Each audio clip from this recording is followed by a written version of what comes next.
Welcome back to Fig and Farm at Home, where we are in the second part of our summer savings series. I get it.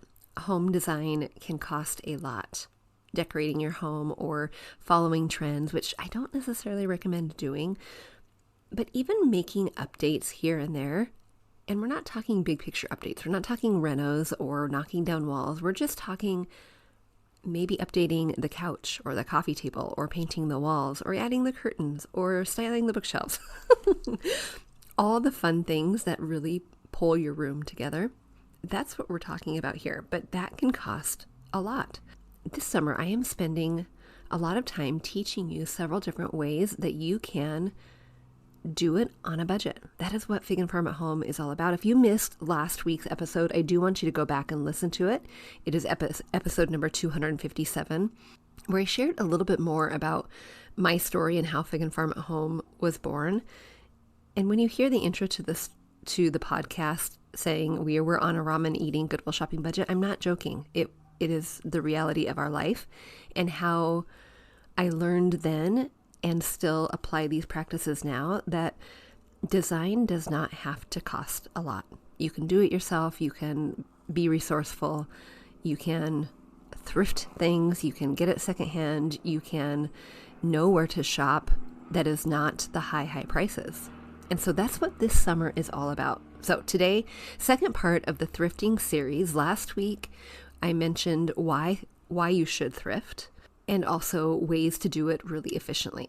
If I were a betting woman, I would bet that a lot of you, if you do not do it, you don't do it because it is frustrating, because you don't necessarily walk away with all of the goods, and I am air quoting, the goodies that you see other people do. Now, if you see other people, and I'm talking like influencers on Instagram, people on Facebook, wherever friends, neighbors, me even, if you see them coming out with a great haul, it is because we have applied 1, 2, 3, or all 7 of these tips that I shared last week. It doesn't mean that we know exactly where to shop. Okay, but today I'm sharing what I look for. So when I go into a thrift store, I go often enough, which is one of those tips from last week. I go often enough that I know the circuit, right? I know where I'm going to land first. I know where the books are. I know where the artwork is. I know where the lamps are, all the things. And I travel. It's like walking around a track. I travel the same circuit all the time, and I don't allow myself to get distracted because I don't necessarily need to go and look for the cute tank tops. Sometimes I will make a special trip just to go through the clothes, but that's for a different day. We're not talking about that. We're talking about the home decor. So in today's episode, I'm sharing 10 things that I look for over and over and over again. Now, these align with my aesthetic. I've done a lot of work over the years in order to really understand what it is I gravitate to over and over and over again. And I would recommend that you do that as well. Because once you know those terms, those design elements that you gravitate to, going to a thrift store is going to feel like a breeze. Going to a thrift store, you're going to be able to spot that lamp or that chair or that, you name it, whatever it is, vase, whatever it is, you're going to be able to spot that across the aisle and not just when you're digging through it. It's going to sound cheesy to say, it's almost going to be like a magnet, but it really is. You're going to be able to glance quickly without having to touch every single thing that you come across. Now, this episode, just like last week's, was recorded, during COVID. It was recorded a long time ago when I was teaching home decorating inside of my private Facebook group. So although I still have these 10 things on my list, I actually listened to this training and I thought, you know what, there are actually a few more, and I'm going to share with you right now what those other few are. I have 5 more that I added to my list. So 15 things I constantly look for and put in my cart. Number 1 is anything with caning furniture. The other day I ran into a beautiful chair. It was a wooden chair with caning. It was painted black, which suits me just fine. And it had a damaged seat cushion. Perfect. I can fix that. It's not a big deal. Plus, I'll be able to change it to the cushion cover that I want. But anything with caning, if it's a cabinet, if it's a cupboard, if it's a chair, I really like that. Of course, I want the caning to be intact, so I don't purchase it if it is broken because caning is really hard to fix. Number 2, small dishware, usually in a colored variety, to accompany my white dishes. I always recommend having a white foundation for your everyday dishware. Kind of benign, actually. And I do that on purpose because I want to accessorize with all the other things. I want to have wood elements, brass elements. I want to have pretty colorful bowls. I want to have china. I want to have chargers. I want to have all kinds of things on my tablescape in order to dress up those white plates. And if I start with my everyday plates as something that is not white, it makes it exponentially harder. It's kind of like having a little black dress, and then you can dress it up, you can dress it down, you can put sneakers, you can do heels, you can do jewelry, not jewelry, denim jacket, leather jacket. It's kind of like that. So the equivalent to a little black dress for home decor are white dishes. So I like to find the things that accompany the white dishes. Most recently, I found these really sweet maybe ramekin bowls that were aqua and they have white polka dots on them. Ramekins in general, I really love those. Those are so fun for charcuterie boards, for condiment trays, for putting out at Thanksgiving. Those are just such a fun little design element to your tablescape decorating. Okay, number 3, interesting canisters. And if they have a lid, the better. What do I mean by that? I mean drink canisters, some of the things that you might have, like iced tea drinks. I used one actually in my laundry room. So it is a glass canister, really big, with a lid, and it's what I put my laundry soap in. Instead of having my box of laundry detergent, I've got the glass canister, and it's really very charming. But I also love wooden canisters, brass canisters, ceramic canisters, anything that can hide some stuff. Because if it's going to be out, it should be pretty. If it's going to be out, it is decoration. And so I want it to be useful, and it's useful when it has a lid because it can hide the junk, like keys, gift cards, matches, I don't know, you name it, whatever things you need to hide, those can be very charming. I recently bought from Marshall's a hobnail, which I love polka dot, I love hobnail. Those are 2 things I will always find, which, by the way, hobnail is not on my list. Let me add that. That's number 3. So now I have 6 extra bonuses for you. Anything with hobnail. But I bought a hobnail candle, and it is a light blue, and it's pretty big, and it has a lid. And the candle just ran out, but I'm not going to throw it away. I'm not going to just empty out the wax to recycle it. I'm going to empty out the wax, clean it out, and I'm going to use it. You better betcha I'm going to use it somewhere in my home, maybe a Q-tip holder. It's actually larger than that. So maybe a cotton ball holder in my bathroom. It is something that is a lovely little canister. So think in terms of that. A couple other things I think about are useful, but kind of accessory, again, for the tablescape. So I can think of corn trays. I can think of cake stands. Of course, I mentioned ramekins. But the other things I think about that I always like to look at are artwork, frames, and lamps. I always gravitate to those, and I don't bring them all home. Every artwork is not created equal. If it looks generic, if it looks like it's something for a staged home or bought at a big box store, I'm not going to get it. But if it's something that can sometimes be modified, painting the frame, or maybe it looks like it was hand painted, those oftentimes come in my cart.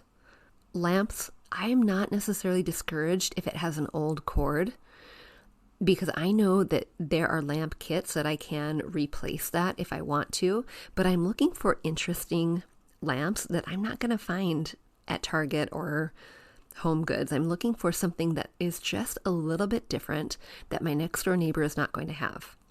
Okay, and the last thing is vintage sporting gear. And this is so much fun for kind of elevating any collections you might have, or highlighting specific areas like a den, what is the opposite of a she shed? What do guys hang out with? A guy's den? There's a name for it. You guys are probably laughing at me because you know the word. I can't think of it. Tell me, someone please come into the Facebook group and tell me what the guy's word is for the guy thing that is like a she shed. But I'm thinking about front porches as well, and seasonal. So the vintage sporting gear that I want to, man cave, that's it. The vintage sporting gear that I'm thinking about are things like wooden sleds, old skates, not necessarily just ice skates. How cute would a pair of roller skates be hanging out on your front porch during the summertime? I'm thinking about fishing baskets, wicker fishing baskets. I'm thinking about wooden snowshoes, old skis. If you are at all a sporty family, and if you spend every year hanging out on the lake, and you have a lake house and you spend it skiing, having an old pair of wooden skis, how cute would that be?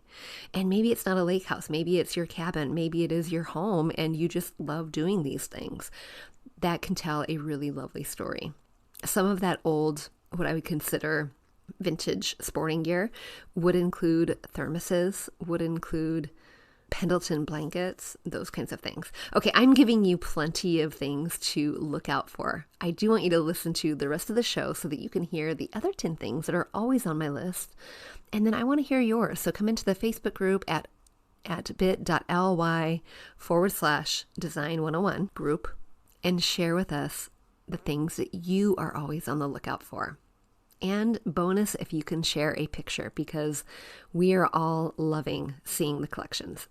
And if you have not yet subscribed to the show, I want you to, so that you can continue learning how we can save money and have beautiful design throughout our summer saving series. Enjoy the show. We grew up with the phrase, home is where the heart is, but our culture has shifted, and now the message is, home should be Pinterest perfect. I'm calling BS on that message. Home, it's not about the stuff, it's about the story. And whether you know it or not, your home is a reflection of you and is already saying something. So what is it that you want it to say? Hey, I'm Danny, a former first grade teacher turned home decorator. Going from a dual income to a single income so I could stay home with my babies meant budget, like ramen eating, Goodwill shopping budget. And I learned a few things along the way, like how to bring big style to your home without breaking the bank. And I'm sharing it all with you. Tips, tricks, decor, and design advice so you can learn to tell your story with your style, where you can start living free from the Pinterest perfect trap and start living a life of intention. Welcome to Fig and Farm at Home, where we design happy living and where it doesn't have to be perfect to be beautiful. All right, we are on our mini series about thrifting, part number 3. Last week, we talked about some tips for efficiency and to set you up for success. And this week, we're going to talk a little bit more about tip number 2 from last week. And that was kind of make a generalized list. So when I mentioned that if you have really high expectations about what you're going to find, like the specifics, you're probably going to walk away empty-handed, frustrated, and disappointed and never want to go again. But if you manage your expectations and you have a generalized list, you can be prepared to be surprised. So what I mean by generalities is that I know that all of these things that are my 10 top things, these are my vibe. These are my aesthetic for my home. I've already identified that. I did that. If you have not done it, go back and watch that video about using Pinterest to define your aesthetic. You're going to start to recognize what that is, the things that you're attracted to, the things that kind of are the nuanced pieces that tell your story. And those are kind of the general pieces that you could put on your list. Mine also fall over into the items for my shop. So generally speaking, if you go into the shop, you're going to find some things that look awfully similar to the things that you find in my home. It's just what I'm drawn to. Okay, here are my top 10 things I always look for. Number 11, I'm just going to say number 11, grandma's stemware. Do you remember that from last week? It is just in the back of my mind. It is never in the forefront of my mind. I don't even remember looking for it every time I go. So it's just in the back. Okay, but here they are, top 10. Number 1, are brass items. So I look for candlesticks, figurines, planters, bookends, things like that, things that would make my bookshelf feel complete, would feel full, would feel intentional. For me, that's a cohesive piece. It is brass is something that you'll find in my home. And so it makes a lot of sense for me. It's also very popular, and the vintage pieces are popping up all over the time, all over the place. So brass is a big yes in my mind, but I don't take every brass piece home, because remember last week in one of the tips, it's okay to walk away sometimes. There are some things that even if it's brass, just because it's brass, I don't necessarily love it or buy it. I can appreciate it and I can say that's for someone else. It's not quite my style. And that goes for everything on this list. The second thing I look for is white serviceware or white dishware. And, part of the decorating thing, of course, is, it's all inclusive, right? So I love to throw a party. I love to decorate for a party. I love to set the table. I love the tablescape. I think it's, for a dinner party, even the food is just as important as the presentation. And so anytime you can have a white foundation, you can build upon that. And so serviceware is really important. So sometimes I look for soup bowls, tureens, just interesting little pieces that might complement what I already have, or be a useful item as well, of course, right? I don't want it to just get it because it's cute. I want it to be useful. So useful, serves a purpose, and is beautiful. That will complement any season, any holiday, any party. On that note, the party piece, there are times when we have a party and I plan the menu and then I set the table, and I love setting the table. Okay, tip number 3, or not tip number 3, but the third thing I look for are baskets or straw bags, like straw, like wickery, rattan, that kind of thing. So baskets, the composition of the basket, the material the basket is made of, is generally so warm and adds a really lovely complement to most design aesthetic. So if we speak globally, farmhouse style, nautical style, modern farmhouse, boho, flea market, any of those styles, the basket, the wicker is going to complement amazingly, honestly. It's going to really add those tones of that wood, is going to add, or the natural elements is going to add a nice warmth and layer and depth to your space. So those are always on my list. I will not get any that are noticeably dirty, because it's just hard to clean. So I don't want to put a whole lot of work and effort into it. Of course, I clean it, but I don't want to have my scrub brush out in order to clean it. So that's a non-starter for me in that area. Okay, number 4 are planters and vases. And this one, you combine, for me, I combine the potential of the piece and the possible modification. So I don't always go in with the idea that I'm going to find a really cool planter or vase in the structure I'm going to keep it in, just because I feel like I've gone enough where I don't find very many things, but the potential of the transformation is big enough and rewarding enough to make it. For example, all of those glass vases that you might get when you receive flowers, those are prolific in thrift stores. And as they stand, they're fine, but modifying them could make them a little bit more interesting, a little bit more stylistic. Same thing with vessels for flowers or for plants. So I keep that in mind. It's generally not in the original state. I have to have my imagination on in that aisle. Good thing I look for are books. Books add such a fun element to a room, to a space, not only to like your reading collection if you want to, but if you are wanting to add height and layers and depth and interest, maybe for a coffee table read or whatever. One tip I always do is I look for hardcover books, and then I look underneath the dust jacket. The dust jacket rarely stays with the books that I get. It goes right into the recycle, and then I play. So right behind me, you can actually see I found some green books, and those are kind of fun. They're vintage 1980s, which I can hardly believe that's vintage, but it is. Vintage decorating books, Martha Stewart, and then what is it? House Beautiful, which is a magazine that's been around for a while, one that I subscribe to. But you look at those and they're just kind of interesting what the styles were in the 80s. I'm sure they're going to come around again. Okay. The other thing I look for is wooden serviceware. So I look for bowls, napkin rings, candlesticks even. I look for them not with the intention that I'm going to use it as like a salad server or a food server. That that for me is a non-starter in the if that was my intention with it. I've mentioned before I have a kiddo with nut allergy. So I don't want any of those. I don't know what was served in there. I can't bleach it. I can't clean it well enough to know how safe it is.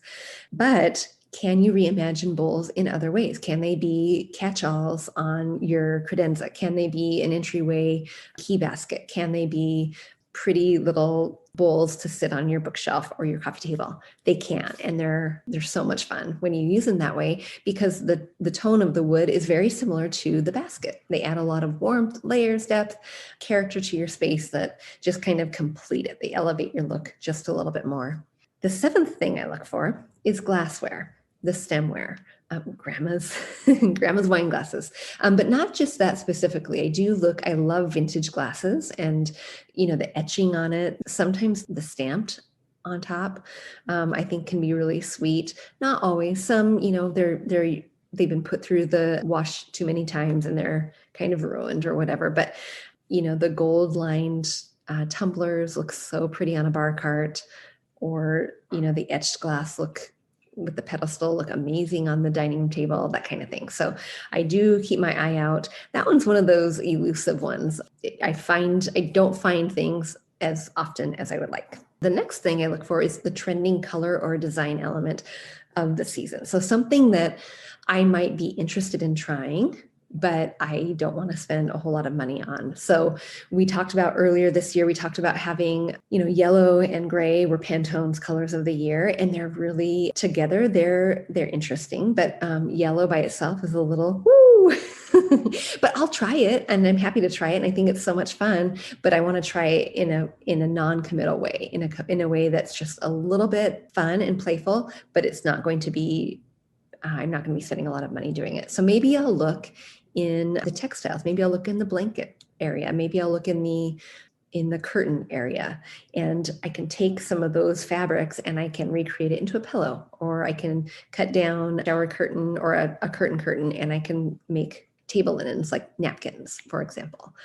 That's kind of the idea behind it. Or one thing I actually have it right here. It's just sitting on my dining room table, but if you follow along on my blog, you remember I found a vase. So this is one of those things that I reimagined. I saw the potential and I connected it to a trending item on Pottery Barn, and I recreated it on my own. So that was an example of doing that.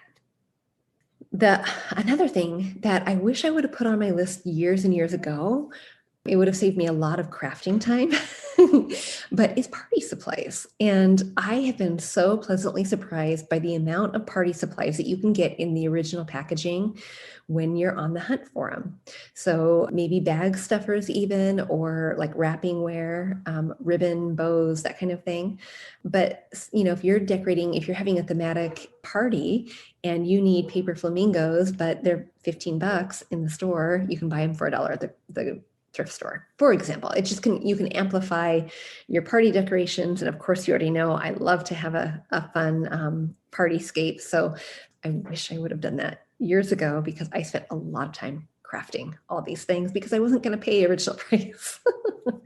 Okay, the last thing I look for, among others, of course, but are seasonal things. So when you have, and this can be anything for the table, for the mantle, for credenza, whatever, anything to kind of amplify the space. But for my tablescape especially, if you start with that white foundation, adding those layers that are seasonal and kind of just a little bit more specific to the season or holiday can be really fun. Like, for example, I found those plates that look like they are stamped leaves, and they're green. They look like they're stamped leaves. And how cute is that when it's set on a rattan charger, a white plate, a stamped leaf plate, and then a napkin with a wooden ring and the cute little vintage glasses as your tablescape for your Easter celebration.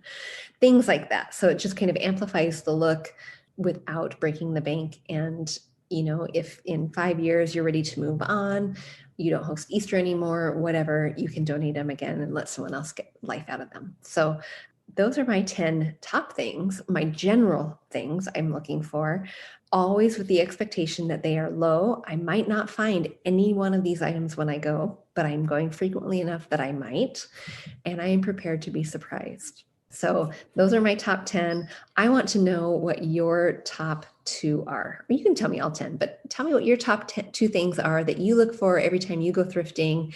And bonus points if you have pictures of some of the things that you found. All right, the next part of our series is what you do with it when you get it home. How do you clean specific pieces? We're going to talk a little bit more about furniture items, actually, if you should be looking for those, what to maybe not be looking for, and then how to fix some of the things that you can that could be in your wheelhouse to fix, what to do next. So join me next time in part 4 of our thrifting series. All right, you guys, until next time, happy thrifting and let me know what you find. We are on part 4 of our thrifting series. This is our last part. So now that you've gone thrifting, you've made your list, you have managed your expectations, and you bring the things home. What do you do? I'm not going to go into the decorating part of it because that is really more nuanced. But what I am going to go into is the cleaning of them. Some tips I've learned along the way, some products I use, some over the counter and some natural ones. And then what happens if you want to think about, if it's a furniture item, think about staining it or painting it. So that's what we're going to talk about today.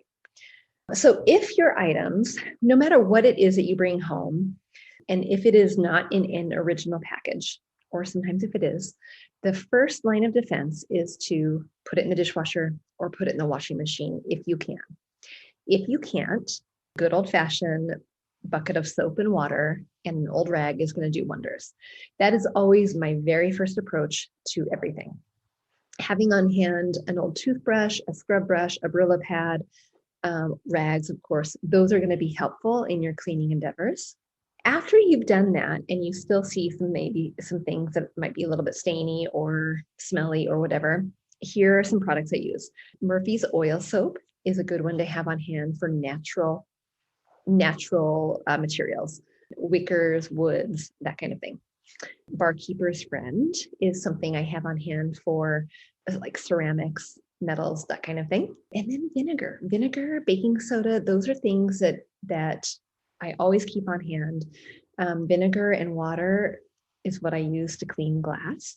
Making a paste out of baking soda and vinegar can be a really nice abrasive in order to kind of scrub down maybe some old stain marks in like a ceramic. If you have an item that is like a metal, like a brass or a copper, using a paste of salt and vinegar can be a really nice way to bring out the shine of that original metal. And okay, so that's kind of the cleaning part. But let's say you have an item that has stick on it. It has had a sticker on it and you need to get that thing off. It's been on for years and years and years, or even just the price tag. Of course, there are products you can buy over the shelf, over the counter that are like Goo Gone or Dissolve It or something like that. Those I no longer use. I did use those and those work well. But one thing I use now is either lemon or lemon essential oil. And those, if you take a paper towel, dip it in the lemon or lemon essential oil and rub it down, that will act the same way that a Goo Gone will. If it is super, super stubborn, you can get a blow dryer, and the heat from the blow dryer is going to cause that sticker to melt, and then you can wipe it off and then wash it like you would normally. If it's like a candle, same kind of principle with a candle. So if you have a candle container, you can make a double boiler with just the candle in kind of an old pot or an old container holding boiling water. And you can put the candle in there, let the heat of the water warm up and melt the wax, and then you dump it out, wipe it out, do it really, really quickly, but don't burn yourself. And then you might have to repeat that process because sometimes if you wait long enough or if you don't wipe it down quick enough, it can readhere. Moving on to furniture. If you bring home a piece of furniture, and I'm assuming Most of these furniture pieces are wood-based. If your furniture has scratches in it, and I mean scratches, not gouges. So, and you can even do this if it's a home item and you haven't thrifted it. If you grab a walnut and you, even if it's store-bought and it's already shelled, grab a walnut, crack it so that you have now a fresh oil. You have the freshness from the walnut and the oils that are coming through, and you rub it on the scratch. That the oils from the walnut is going to, I don't know the science, I wish I did, but it draws out the oils from the wood or something. I don't even know. You guys just really try it. And it makes it so that the tones of the wood from the scratch, because usually the scratches are lighter in tone, it brings that out, it pulls that out, and it matches the tone of the wood that you had. I need to do some research and figure out why that is. I don't know. I do know I have used it countless times, and it has worked on dark, light, medium, all kinds of wood. Scratches are different than gouges. Gouges mean generally that it is no longer a candidate for restaining. Gouges oftentimes mean that it needs to be repaired or repainted. So gouges I use wood filler with, and I fill it and I let it dry and then I sand it down. There are different stains of wood filler. I don't think that's necessary, just because you're probably not going to restain it. In my experience, if I wanted to restain a piece and it's gougy and I have to use a wood filler, even if it is the stain, it might be disappointing. I mean, you can give it a try, of course, but it's generally off enough. It looks better painted than it does restained.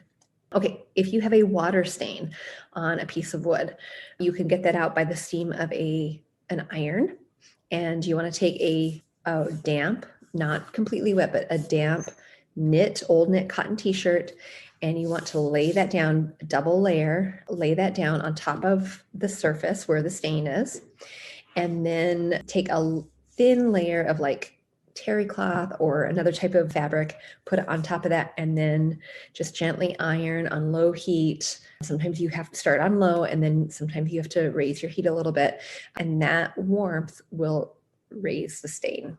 It'll lift the water stain. You do not want the terry cloth to go directly onto the wood, because that terry cloth can, depending on what kind of sealant you have on your table, the little fibers of the terry cloth can damage, or not damage, but it'll kind of imprint onto your table, and you don't want that. What else? Smells are a good one. So if you have like a dresser or credenza that you brought home, even anything, honestly, even if it's like a coffee table that doesn't have drawers, but it kind of stinks a little bit. One thing to think about is that over the course of years, a lot of people, they just dust the surface, they dust the outside. So imagine what that could look like. If it's a 50-year-old piece of furniture and you open the drawer and you look inside, you're going to find a lot of dust. And so starting with that, take out all the drawers, turn it on its back, whatever you need to do to vacuum it out. Soap and water, Murphy's oil soap. If there's any kind of metal on there, the salt and vinegar, the baking soda and vinegar, any of those pastes that we've already talked about, really cleaning that first. That's your first line of defense. Oh, also, if there's any kind of material on there, remove that, because that has probably held in a lot of the smells. Okay, you've done that. Let it air out. If it's a really nice sunny day, let it air out outside. You can also rub some lemon on it, and that can kind of eliminate some of that smell in the sun. Okay, you've done all that, and now it still smells. Open up the drawer. You put the drawers back in, cupboards back closed, but you open those up and you put in an old container, old box even, some kitty litter. And you put the kitty litter in there and you shut it away, and you close it up and you let that sit there for a week or so and see if that will eliminate some of the odors. Take the kitty litter out, dump it, and try it again if they're still stubborn. If that doesn't work, you can block odors with paint. And the product I use is Kills, and it can be an odor blocker and a stain blocker. This is my very last line of defense. I try all the other things first, but you can, paint on the inside. I wouldn't, like if you wanted to do some like funky wallpaper or something, I would do this first because the wallpaper probably isn't going to seal in the odor like this would. By the way, not sponsored.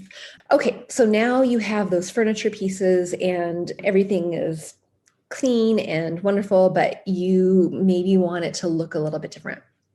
This is a whole nother training, but something you can think about. So if your piece is a wood piece and you wanted to restain it, it's in pretty good condition. You've kind of addressed the scratches with the walnut, but you don't like the stain. You can remove the stain, and you can remove it with some strippers, paints or stain strippers.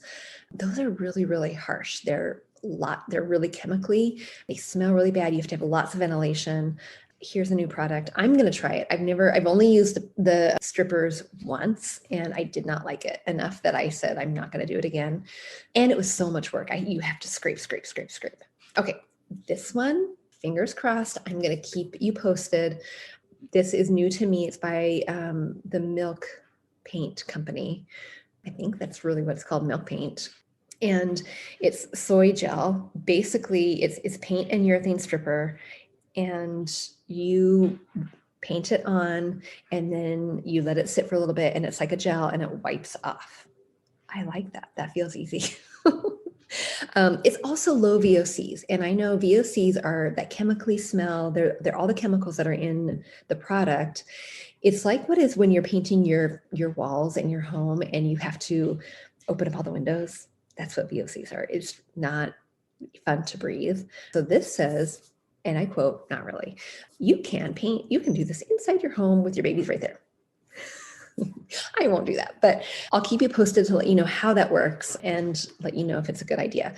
But I do a similar thing when I'm painting furniture. So I used to do latex. I used to get my sprayer out and I used to spray all the time and make that really pretty finish, but it was weather dependent. It was ventilation dependent, but sometimes I want to be inside painting a project, watching the Gilmore Girls.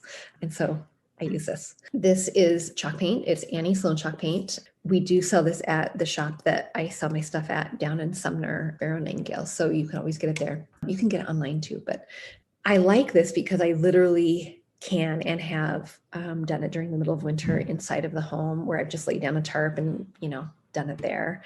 It is chalk paint. And so it's chalk, sometimes when you get that on, when you do the first layer, it looks like, oh my gosh, I just ruined the entire piece. You didn't just ruin the entire piece. You just need to know how to do it. And just like anything in design, it is learnable. All right, friends, wrapping up our thrifting series, the 10 things that I look for and what to do with it once you get it home so that you can ultimately save money, but still have big design. Until next time, I'll see you soon. Hey, real quick before you go, if you learned something new or found value in today's podcast, would you head over to iTunes to Fig and Farm at Home and leave a review and subscribe to the show? That would be awesome. And if you'd like to connect with my community of mamas who are learning to be intentional storytellers within their own homes, join us at bit.ly/design101 group. There's always more room at the table. See you soon.